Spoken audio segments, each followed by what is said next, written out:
So my boyhood friend Bruce, my neighbor, and I are typically bored in Topeka, Kansas, and so we go to Westboro Park, and there is absolutely nothing to do but climb trees. So naturally we decide we're going to climb a tree. And we went up about 20 feet, and we thought we were pretty cool, and we were observing the landscape, and then it was time to go down. So Bruce, being a year older, scurries down ahead of me, and I start moving down, and then I slip on the limb. And I'm hanging like this, about 5 feet out from the trunk. And I am not necessarily holding on very well. My grip is slipping. So Bruce goes down to the bottom of the tree, looks up at me, and I said, you know, can you give me a little help here? He said, no, you're going to fall. There's going to be blood, guts, and bones everywhere. And then he started running. So I'm left there with a dilemma. And it's really motivating when somebody considers what your blood, guts, and bones are going to look like. So I was able to throw my leg up over the branch and finally shinny down. All right, about 5 years later, I was in junior high, and I channeled Diana Thompson, even though she was probably only this big. But I was given an option to be in an acting event. I could have done basket weaving or snake collecting, but I decided to do acting. I learned my lines perfectly. In fact, that's all I thought about. 200 words, probably. Now, remember being in junior high, how you were affected by your peer group. I mean, it was kind of like important, remember? So the peer group is sitting out there. The instructor cues me, and I walk out on the stage, and I freeze. I am absolutely petrified in that moment. And I completely forget my lines. I have no idea. I didn't even know my name at that particular moment. So, anyway, she prompts me through it, and I struggle through, and I finally get in gear and get it done. But you know what? The feeling I had in that moment was identical to the feeling that I had when I was about ready to look at my blood, guts, and bones. Pure panic.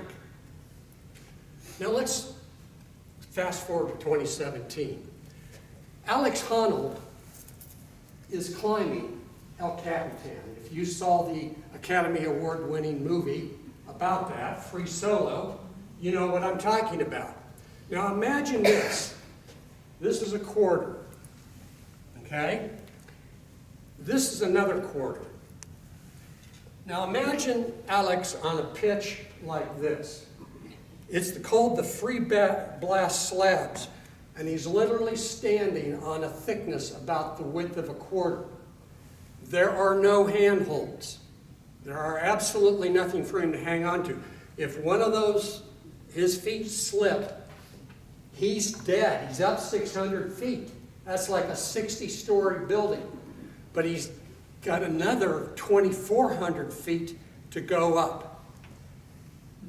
Imagine yourself in that situation, looking down and knowing this is granite, this is slick, it's like glass. Now here's what's interesting about Alex. He experiences no fear. In fact, he said that if he did experience fear, he would be dead immediately. He would go into the sympathetic mode, as Dr. Renee Ostertag teaches, freak out and fall. In fact, if Alex receives an MRI, which he did, the amygdala, which is the emotional processing part of the brain, does not light up when he looks at images of blood, guts, and bones, and all kinds of other horrific images. He'll look at it, nothing lights up in the MRI. Any of us look at it, probably the MRI is going to flash, and we're going to see all kinds of bright lights in your brain. The fear is real. But some people have an innate ability to control that fear. Now, Alex was enlisted to give a TED Talk because of his fame. Do you know how he felt about it? He was petrified. It was the scariest thing he ever did in his life. He worried about it. He obsessed over it. He forgot his lines when he got up to give his TED Talk, even though I'm sure he was very well rehearsed. He certainly had a great story and the opportunity to move beyond that. We're all human. Different things scare us, but how many people in the room have never felt any fear whatsoever knowing they're going to get up and give a speech in 10 minutes or the next day? I don't see any hands up. So it's kind of universal, isn't it? And we come here every Thursday to conquer that fear, to conquer the fear of public speaking. So I would not be fully fair in my impromptu speech today if I didn't leave you with something you can do about it. Turns out that I wrote a book called How to Conquer the Fear of Public Speaking. It's actually a large brochure, but it's got a lot of information, okay? And I actually rolled it out with Bob Case, not Robert Case, but Bob Case at DTM that used to be at the club, and we actually did a workshop on how to conquer the fear of public speaking. So if you're interested in doing something about it, not only for now but the future, send me an email and I'll send you a PDF on how to conquer the fear of public speaking. And then maybe you too will not have an amygdala light up the next time you're told you're going to do a hot seat in about 15 minutes. Okay? Thank you.